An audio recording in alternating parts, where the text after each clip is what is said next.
So, hi everyone, this is Akeem WIlliams. I am the senior user interface developer here at OHO, and I'm going to be talking about using Drupal's SEO modules and just talking about SEO a little bit in general.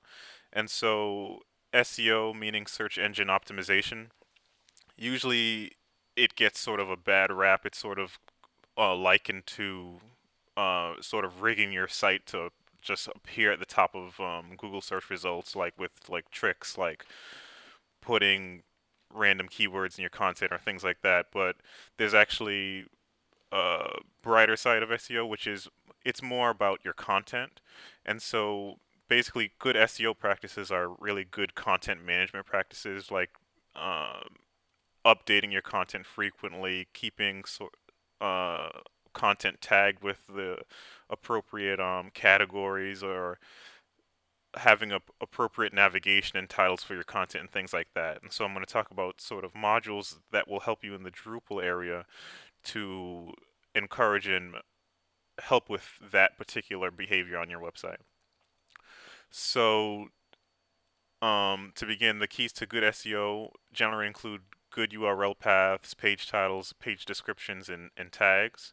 And some of the modules that sort of help you with that particular thing are modules like Path, which creates SEO friendly paths, Path Auto, which automatically creates paths for new nodes based on configuration rules, and I'll talk about those two together. So the path modules are probably the one of the most bang for your buck type modules that you'll be able to install for your Drupal site.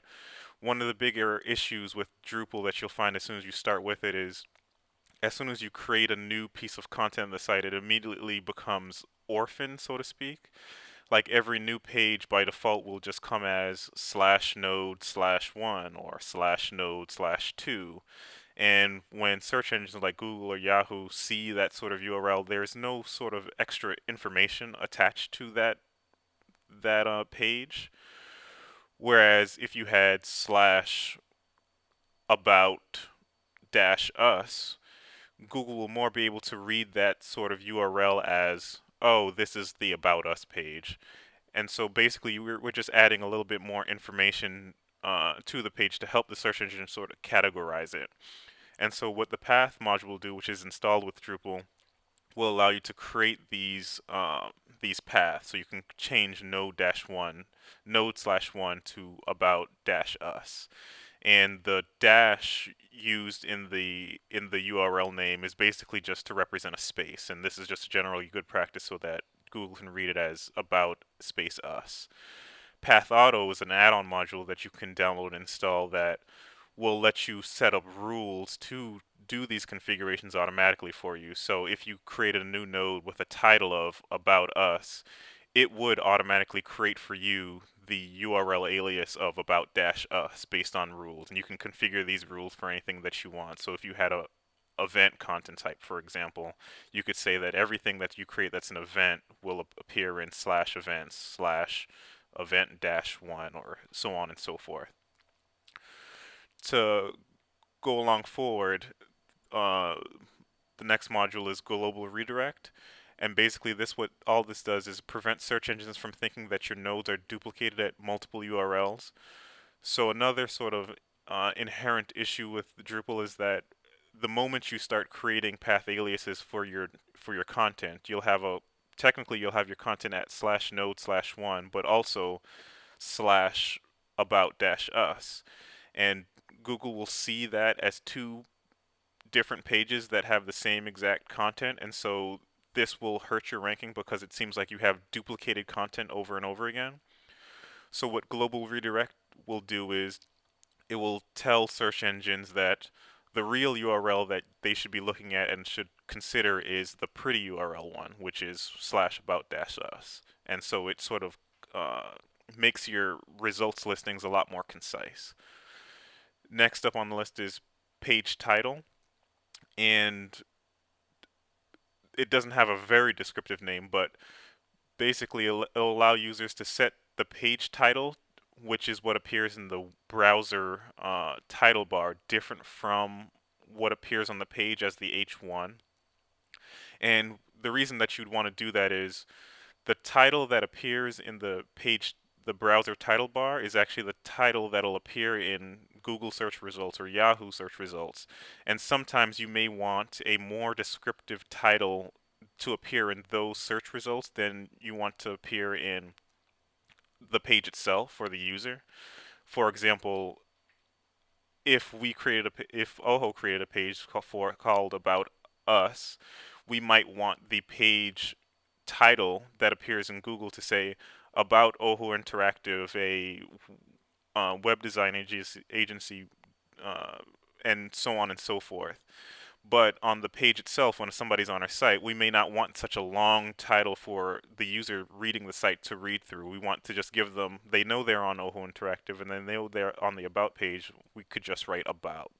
But this gives you the best of both worlds to play with that particular piece of information.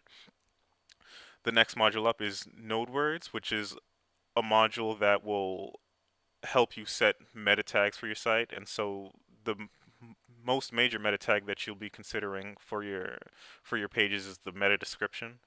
And the meta description is basically the sort of teaser that you see on the search results of a search engine. And this is one of the things that are often missed with websites oftentimes, and whereas this should be one of the most important things for you to do, because this is sort of a lot of people's first sort of introduction to your site, like through a search engine. Like they'll see the page title and they'll see this meta description as sort of the teaser explaining what this page is actually about. And so this allows you to automatically pull content from the page and put it in that meta description, or for you to set specific meta information, and it gives you a lot of flexibility around that. The next module is called Open Calais, and basically it's another uh, meta description, meta tag type of module. But what this will do is it'll scan through all your content and automatically generate sort of tags for your content and auto tag it. And so because you have this auto tagging system, it'll help search engines and also users to more easily go through and find the information they want based on a particular category or tag. The next, XML sitemap, what this does is provides a dynamic sitemap that can be submitted to the Google itself or Yahoo or so on and so forth. And basically what it is just a list of all your pages, and you can put additional information as to how often this page updates, so like and other additional meta information to give to Google to sort of give instructions to its robot that crawls your site, so that since Google has a little bit more information, they'll have a better updated search list of all your content on your site, improving your click-throughs and so on and so forth. The last module that we have on our list is SEO checklist, and basically this is a module that will give you a checklist of other modules that you can solve or other things that you should make sure that you do in order to make sure that your site is very SEO friendly, and it helps you keep track of all those things that you want to do at all times to do this. And beyond that, other things to achieve good SEO are, say, hiring a web copywriter or targeting specific keywords. And basically, the major thing is focusing in on your content and making sure that it's very tight and refined and pages are categorized correctly and so on and so forth.